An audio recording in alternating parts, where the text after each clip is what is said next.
My name is Seneca. Welcome to my casual YouTube channel. This channel is a place where I collect casual or monumental moments just related to life and like any topic I want to talk about related to life. And today it just happens to be the idea of creating without relying on validation. I made a speech about this specific topic, in college. And when I was in college, the title wasn't like create without relying on, was it affirmation or validation? And it was like create without seeking validation, which I know I'm going to make an edit to, which is relying on validation, mainly because I'm like uploading this to YouTube, and because a large reason why I want to make this for YouTube and like for myself in general, like I want to look back at this video and remind myself why I shouldn't create for validation, is because I feel like we need it. I really like the idea of casual YouTube channels because there is such a lack of casualness on YouTube. Like Mr Beast-ification of YouTube is very prevalent in the way that like a lot of the recommended YouTube videos you're gonna see are gonna be like titles that are made for attention. I said attention, but I should have said shock factor and less art. You know, less creativity, just shock. Videos that are made for attention, and not only just like initial audience retention as well. So like people just used to make YouTube videos to be like, I'm gonna create something and I'm gonna throw it up on the tube because, you know, like that's cool. Like it's really cool to just explore that. And it's really hard because YouTube is now a prevalent business. And so YouTube just further reinforces the idea that you want to create things for people to like them because YouTube wants to keep its users on the app for as long as possible so that they can be successful, you know? I just am hoping that we can get past that idea. And I know it's like impossible to backtrack and go back to the main idea of YouTube, which is just like the broadcaster self, the idea of just like creating for fun. But there's so much merit in that, and there's so much value in that. The point of this video is just that like I want to speak to anybody who's gonna catch this and just out loud my thoughts about how people should create without relying on the validation, without relying on the likes, the retention, the validation that like they are somebody worth watching. And they should just throw videos out there, throw art out there, throw anything you like out there just for the idea that it is valuable to you. I like this channel because I create a lot of my videos are just, I take something mundane or monumental and I make it into a video of value. And then I look back on those videos, and then other people like can join in on letting me know if those videos are something of value to them as well, you know? And as much as I would like to say that I could have 0 subscribers and be happy, that is not true. You know, I too want to reach a certain amount of subscribers like within the next couple of months. Like I have goals. I seek validation from other people, from outside sources, as much as I also create just for the fun of it and create to connect with other people. But I don't want my driving force for creation to be the approval of that creation, if that makes any sense. Okay, I'm gonna be getting ready also. I know it's kind of weird to be like, why the heck are you giving this like speech in the middle of doing your like nighttime routine? It's just because I really want, like I said, I want this channel to be casual. Like I'm gonna repeat that a million times. I feel like it'll make me feel more grounded and truly like a casual YouTube channel if I can do casual things and at the same time just like speak and be normal about it, you know what I mean? First things first, I'm gonna get out of my towel. I'm gonna change. Okay, well, we are properly changed. I feel like I'm putting on my speech voice, but I really want to just put on my like, let's get ready for bed and talk like we're normal people and not a presenter who's presenting. I feel like a lot of what drives people is just fear of judgment and the desire to do well, you know? But I mean, like, even those two ideas go hand in hand. Like, I'm scared of failing, so that drives my ability to do well. I feel like ever since the Mr Beast-ification of YouTube has happened, I've seen a lot of these like challenge YouTube videos, or a lot of these like, oh, this is like purely for shock factor YouTube videos pop up.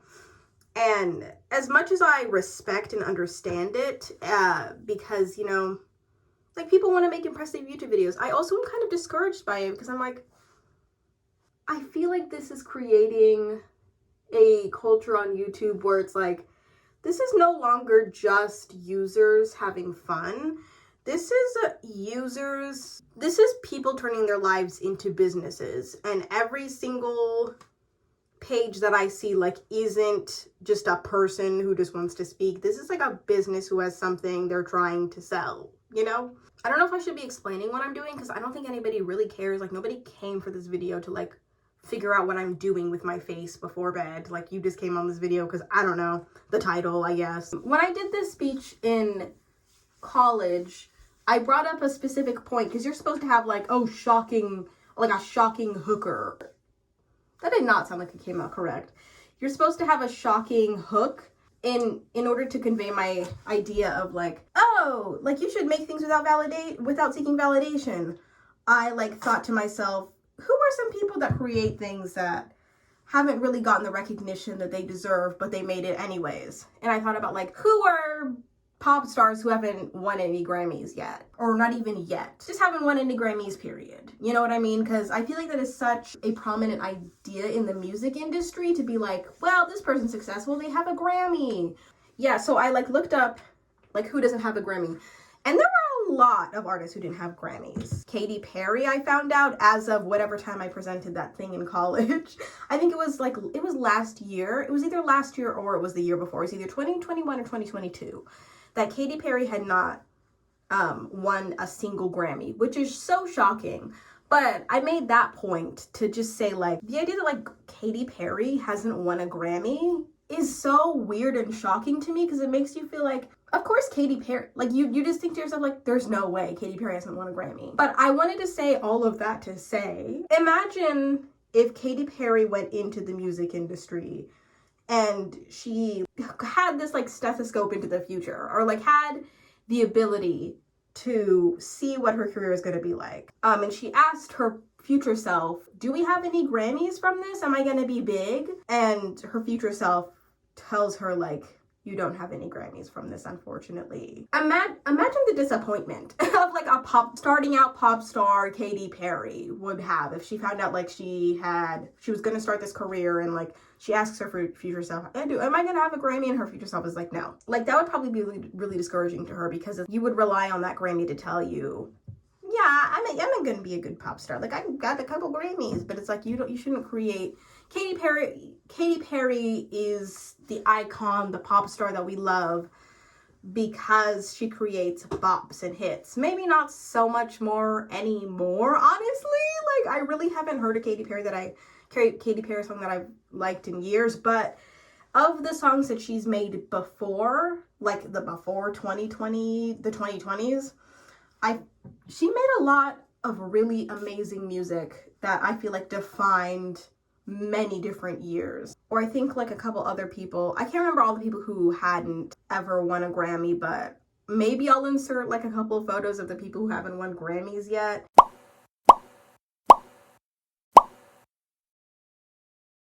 It's so important for artists to create art just because they themselves find it valuable. I think that it's also important to know that you can seek out validation. Your art can be good and valuable to other people than yourself as well, but to like rely on the feedback that it is good is another thing. I find when I'm like uploading YouTube videos, I look at the analytics all the time, and it makes me really sad because I did not start making YouTube videos to potentially grow at a rapid pace. My least favorite part is that I go into YouTube and look at the numbers of who's relating to it and base the value of the video off of that as well.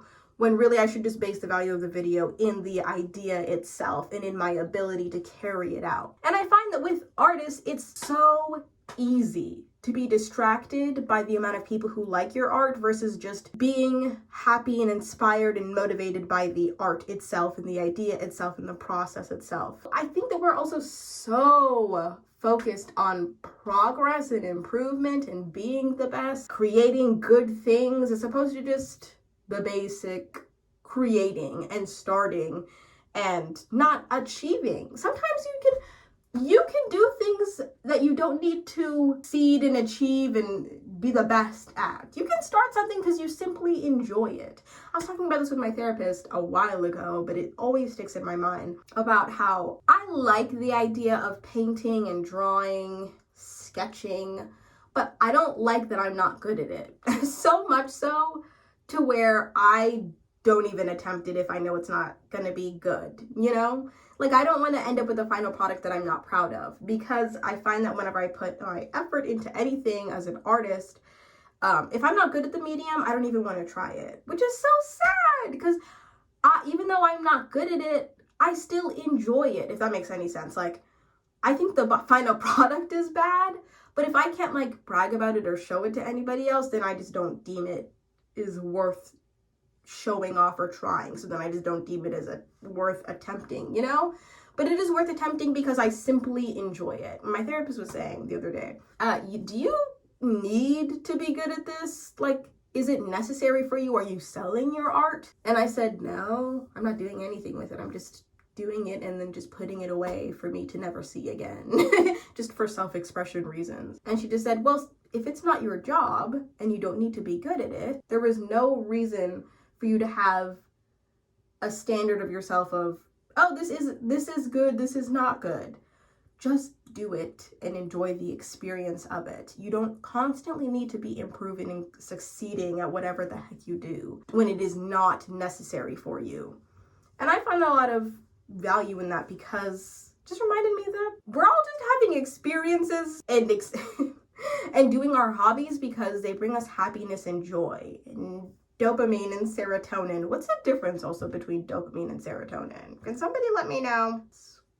Anyway, I constantly find myself being so driven by fear and so driven by the idea of, I'm not going to be good at that, so I don't even want to, let's not even entertain it. When it's ridiculous for me to even say or think that, because if I find value in doing something or thinking something or attempting something, then that should just be the basis of why you should do it. In manifestation and in the spiritual woo-woo world, they always say, go into something with no expectation of what it should look like in the end. Don't live in the end is what it's called. If you're going to go into something, if you're going to manifest something, you can be excited about it and visualize it and speak it into existence, but don't just obsess with the idea of, oh, this is the result, I'm gonna live there, because that's the only thing that's worth it, is the end. When it's the journey. If you enjoyed the process of making YouTube videos and you're scared that nobody is gonna watch them, people will come eventually, but you shouldn't rely on that idea if you just simply want to throw something out there. This was just me getting off my chest everything I wanted to say about create without seeking validate, or create without relying on validation, because I find it to be very valuable. Seriously, if you needed this message, I really hope that you received it. I feel like a pastor. If you needed this message, I hope that you receive it and you feel it, and you go home knowing that you are blessed and touched by my words. I hope that you know that you can create without relying on validation. You know that you are valuable. Anyway, yeah. So I hope that hit you. And I hope that you liked it. But I'm not relying on that, and neither should you.